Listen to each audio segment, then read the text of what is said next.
하나님 말씀은 구약성경 레위기 19장 9절 10절 말씀입니다. 같이 한 목소리로 함께 읽겠습니다. 너희가 너희의 땅에서 곡식을 거둘 때에 너는 밭 모퉁이까지 다 거두지 말고 내 떨어진 이삭도 줍지 말며 내 포도원의 열매를 다 따지 말며 내 포도원에 떨어진 열매도 줍지 말고 가난한 사람과 거류민을 위하여 버려두라. 나는 너희의 하나님 여호와이니라. 아멘. 예, 오늘은 이제 소득에 관한 것입니다. 그러니까 소득에 관한 거룩함, 소득의 거룩함, 뭐 이렇게 제목을 붙일 수 있겠습니다. 성경에서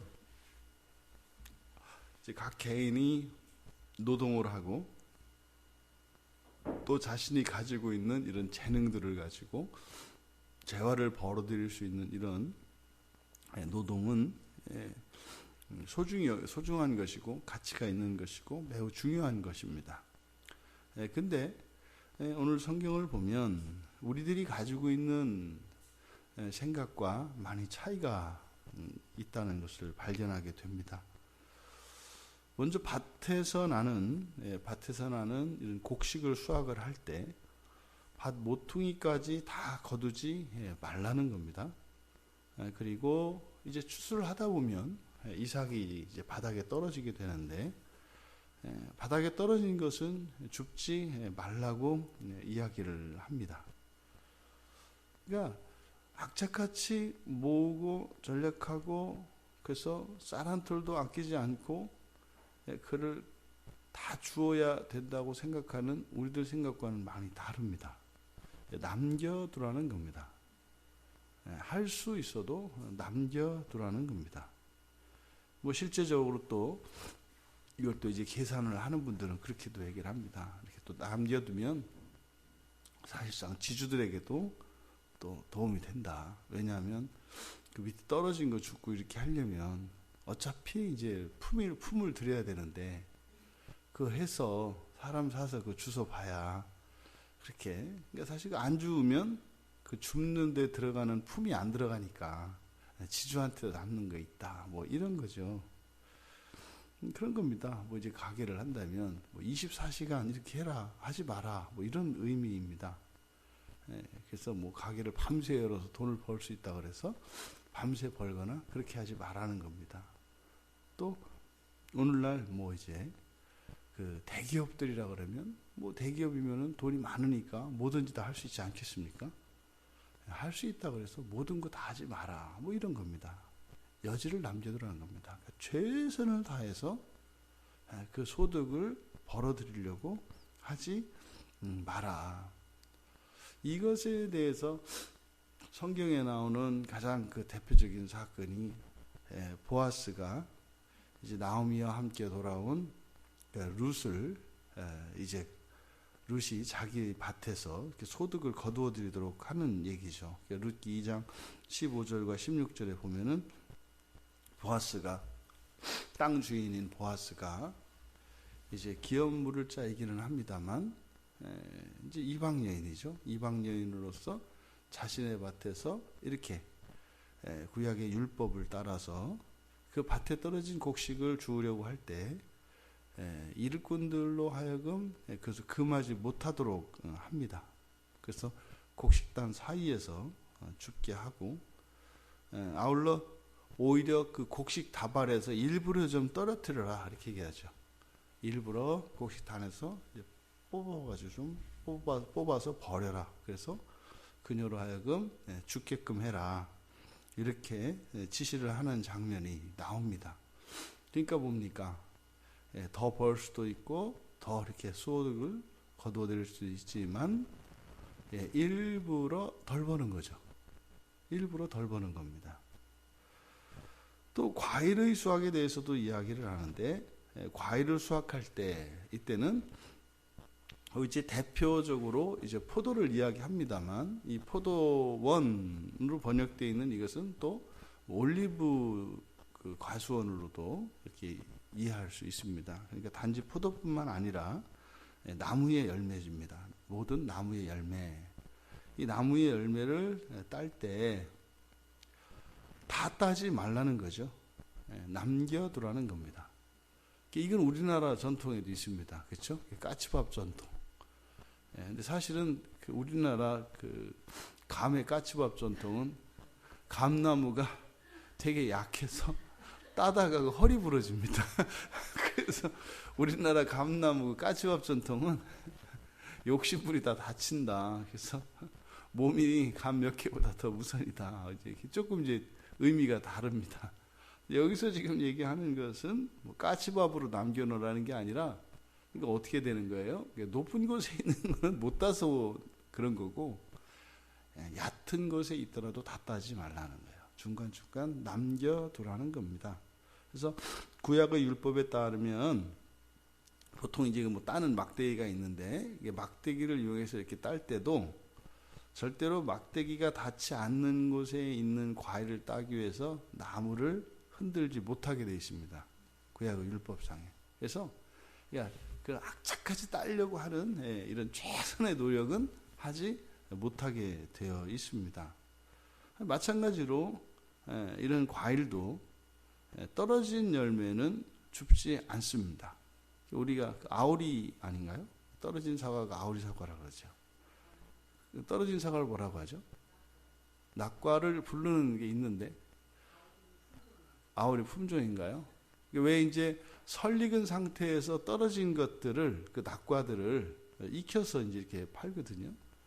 그러니까 이제 그런 거 하지 못하도록 한 겁니다. 그러니까 남겨두라는 거죠. 그래서 바닥에 떨어진 것은 자기의 나무고 자기 땅에 떨어져 있어도 그것은 다른 이들의 몫으로 남겨두라는 겁니다. 지금 이 소득의 거룩함에서 나타나는 정신은 자비입니다. 하나님의 그 자비의 정신이 나타나고 있죠.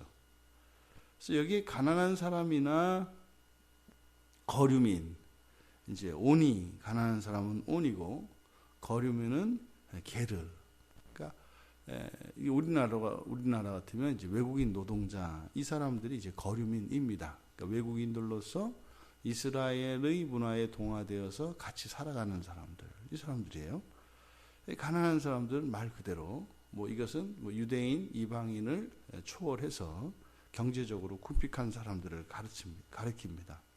그러니까 이들을 위해서 남겨두라는 거죠. 근데 이것이 단순히 자비의 측면만 있는 것이 아니라 사실은 이 자비의 정신과 함께 그들을 존중하는 겁니다. 그러니까 모든 사람은, 이 세상에 태어난 모든 사람은 노동을 해야 되는 의무와 함께 권리가 있습니다. 그래서 일자리는, 그러니까 생계를 위한 일자리는 반드시 보장이 돼야 합니다. 어떤 경우에도, 그래서 일을 하고자 해도 일할 수 없어서 먹고 살지 못하는 일은 일어나서는 안 됩니다.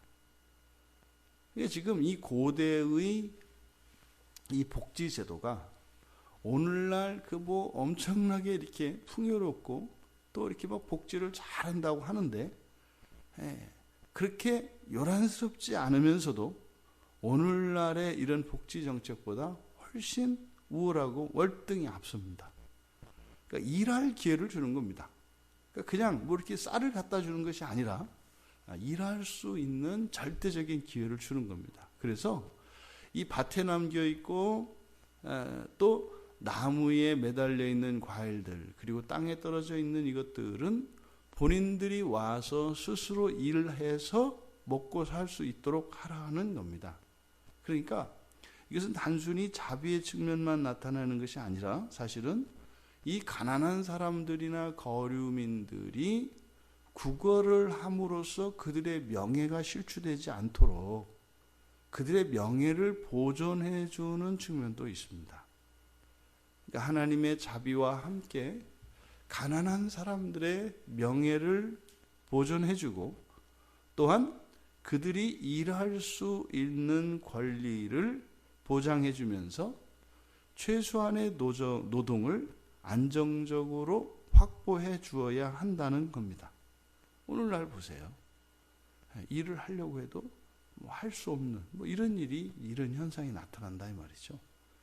그러니까 먹고 살기 위해서 노동할 수 있는 이것은 공동체적으로 보장해 줘야 한다.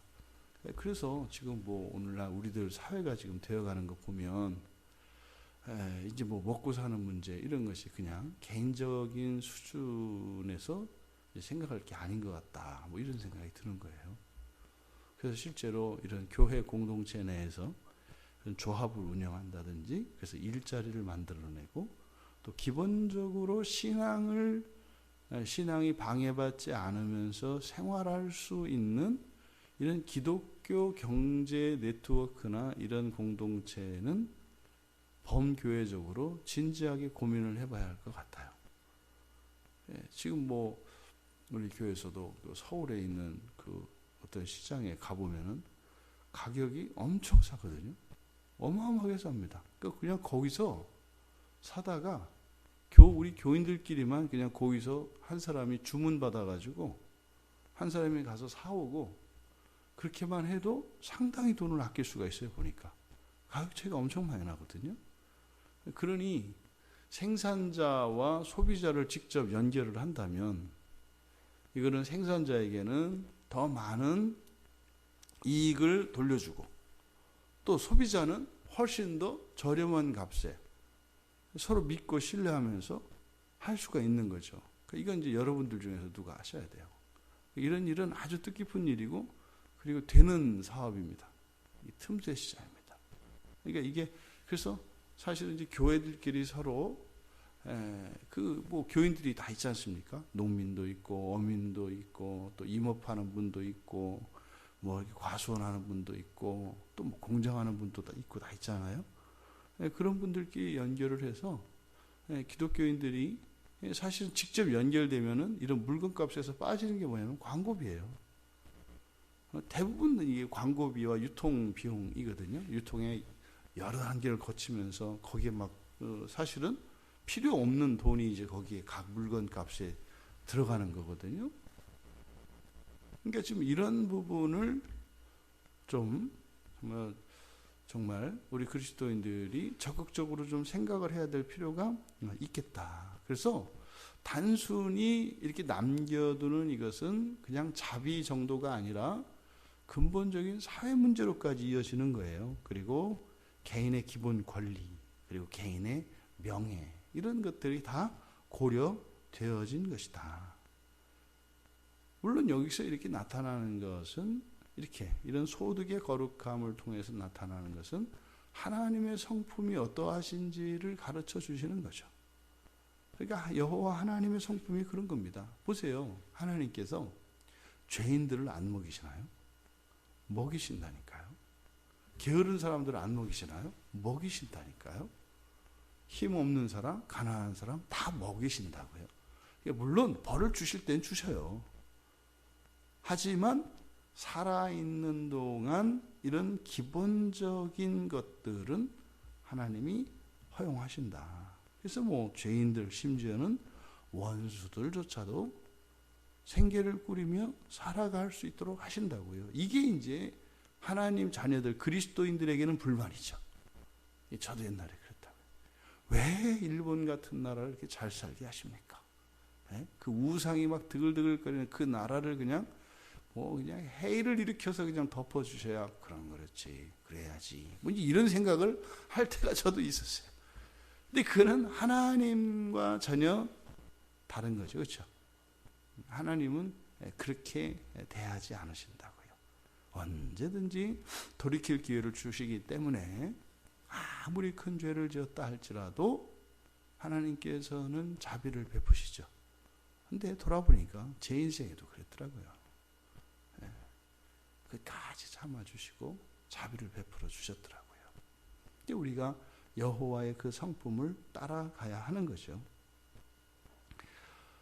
또 하나 이 말씀에서 우리가 얻을 수 있는 교훈이 이 소득의 거룩함에서 우리들이 얻을 수 있는 교훈들을 한번 정리해 볼 수가 있겠는데 로마서 13장 9절에서는 내 이웃을 사랑하라 하신 그 말씀 안에 모든 율법이 다 들어있다 이렇게 이야기를 합니다.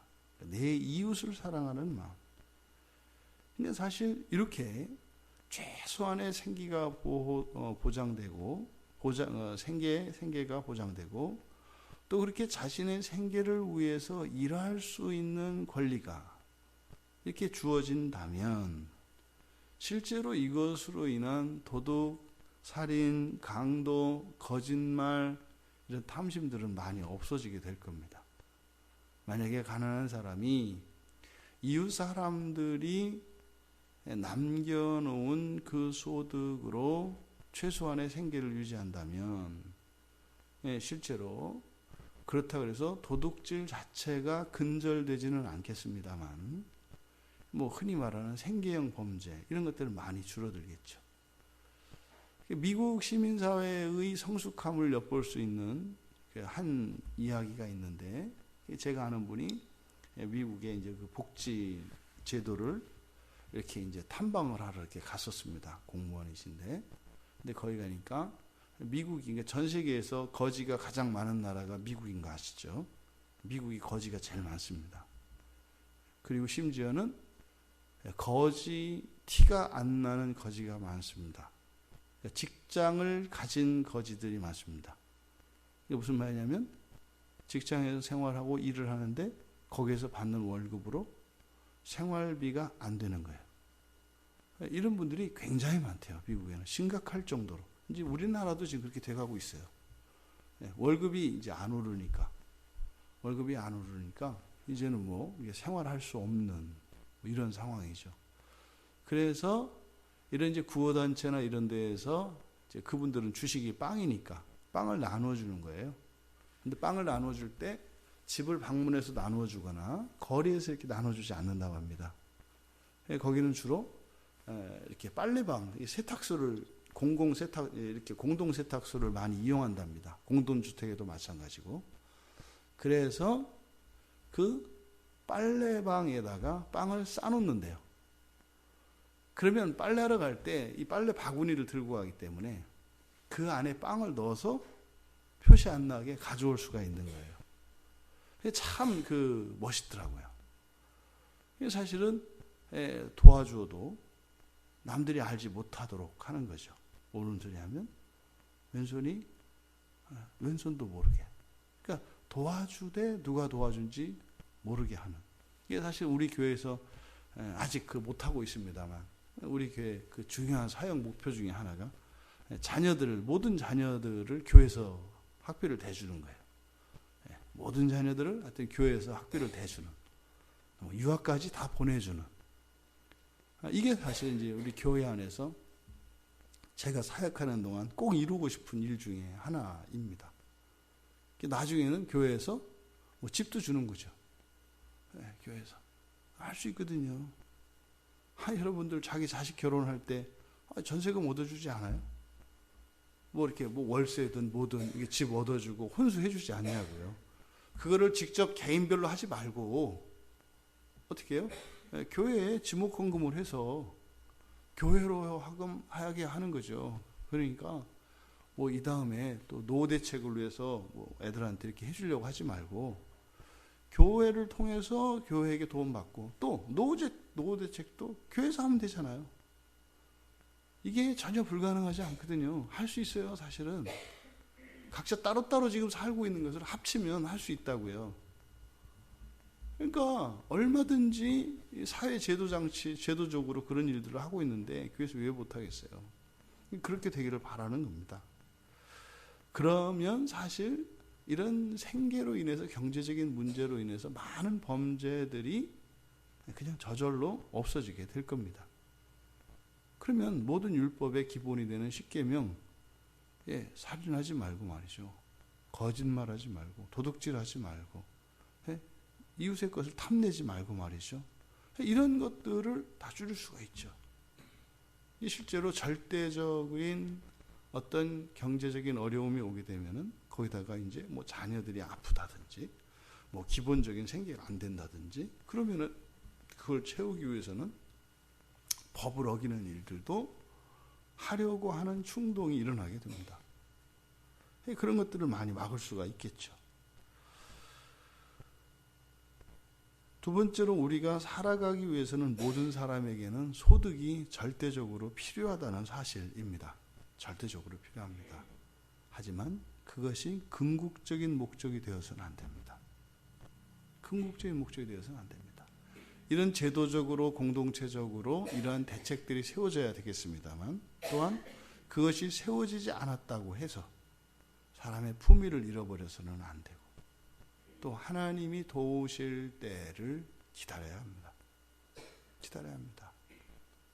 아프고 힘들고 너무나 고통스럽겠지만 기다릴 수 있어야 합니다. 그랬을 때 사실은 그렇게 하지 않았던 공동체들이 이렇게 하는 것이 모두에게 유익이라는 것을 깨닫게 됩니다. 그런데 기다리지 않고 스스로 자신의 문제를 자신이 해결하려고 이런 불법들을 행하게 되면 그러면 근본적인 대책을 마련하는 것이 아니라 우리들은 범죄를 일어나지 않는 쪽으로 돈을 쓰게 됩니다. 그럼 실제로 지금 우리나라에서도 어느 나라도 마찬가지입니다. 범죄자가 발생해서 그 범죄자들에게 벌을 주느라고 지금 교도소를 운영하잖아요. 근데 그 비용을 만약에 범죄 예방을 위해서 쏟는다면 사실은 정반대의 결과가 나올 수 있거든요. 굳이 범죄자를 만들어서 그 범죄자들을 따로 수용하고 그들에게 교육을 시킬 것이 아니라 범죄자가 되지 않도록 미리 예방교육을 하고 그 돈으로 그들의 생활의 터전을 마련해주고 이렇게 하면 계산상으로는 됩니다. 근데 이제 그게 안 되는 거예요. 여러 가지 이해관계가 얽혀있기 때문에. 그리고 세 번째로 이 최대의 소득을 위한 삶이 아니라 언제나 늘 가난한 이들, 나보다 못한 이들을 그들의 최소한의 소득을 위한 배려가 늘 고려의 대상이 되어야 합니다.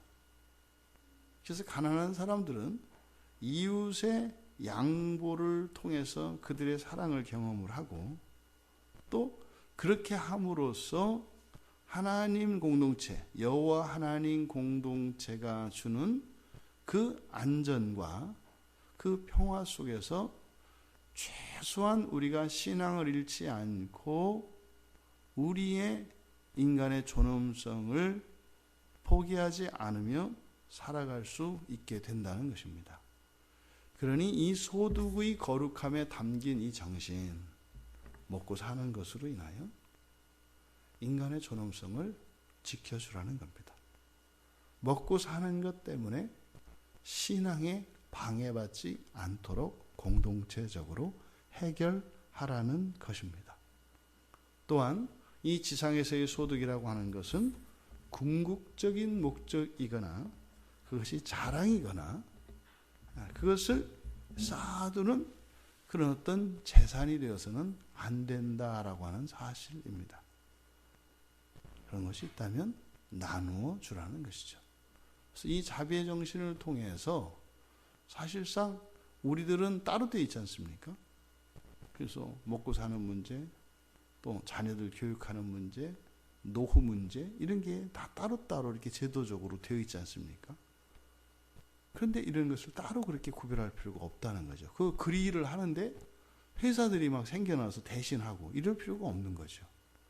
왜냐하면 그럼 거기에 비용이 발생합니다. 그럼 필요 없는, 알 수 없는 돈들이 흘러나가요. 이게 마치 이제 바닥에 떨어져 있는 이삭을 줍느라고 품꾼을 사서 품을 들여서 줍는 그런 결과죠. 그러니까 오히려 마이너스가 됩니다. 그 소득을 가지고 나누어 쓸 수 있고 나누어 먹을 수 있는 것이 제도적으로 이것이 이제 만들어지게 되면 전체 총소득을 가지고 다 나누어 먹을 수 없는 일들이 생겨납니다. 그래서 사회 전체적으로 만들어낸 소득은 다 나누어서 먹고 살 수 있는데 결과적으로 가보면 먹을 수 없는 사람이 생기는 경제 구조가 자본주의 구조입니다. 그러니까 10명이 있습니다. 100원씩 그러면 1,000원을 만들어내면 100원, 100원 해서 나눠 먹을 수 있잖아요. 근데 자본주의 구조는 그렇지 않습니다. 어느 한쪽에서는 썩어서 버리고 어느 한쪽에서는 굶고 이런 일들이 일어나게 되어 있습니다. 그래서 자본주의를 시대가 살아가는 이 시대에 교회 공동체의 이런 경제, 특히 이런 소득의 거룩함에 대해서 우리가 한번 신앙인으로서 깊이 생각해 볼 일입니다. 각자의 삶에 대한 책임과 의무를 다하고 살아가되 가난한 이웃들의 최소한의 이런 명예와 그들의 삶을 위하여 우리의 마음을 또 우리의 소득을 덜어낼 수 있는 그것이 그리스도인 공동체, 하나님 공동체의 거룩함이라고 하는 것입니다. 오늘 하루 그렇게 세상 사람들과 똑같이 살아가며 경쟁해서 이기는 삶이 아니라 오히려 한 걸음 뒤로 물러난 것 같은 주변에 약한 이들, 없는 이들을 위해서 오히려 나의 것을 흘려줄 수 있는 가난한 가운데에서도 쪼달리는 가운데에서도 오히려 더 여유롭고 풍요로운 삶을 살 수 있는 우리 모두가 되시기를 주님의 이름으로 축원합니다. 존귀하신 하나님, 이 소득에 대한 세상 사람들과 하나님 백성들 사이에 이 차이점을 통해서 오히려 물질로 풍요를 추구하는 것이 아니라 오히려 나눔으로써 더 큰 풍요를 누릴 수 있도록 하시는 하나님의 이 거룩하신 뜻을 저희들이 살펴 나누었습니다. 언제나 이렇게 저희들의 것으로 가난한 이들과 함께 나눌 수 있는 은혜를 내려주셔서 참으로 이 세상을 살아가는 동안 더욱 따뜻하고 보람 있는 인생을 살게 하옵소서. 감사하며 예수님의 이름으로 기도하옵나이다.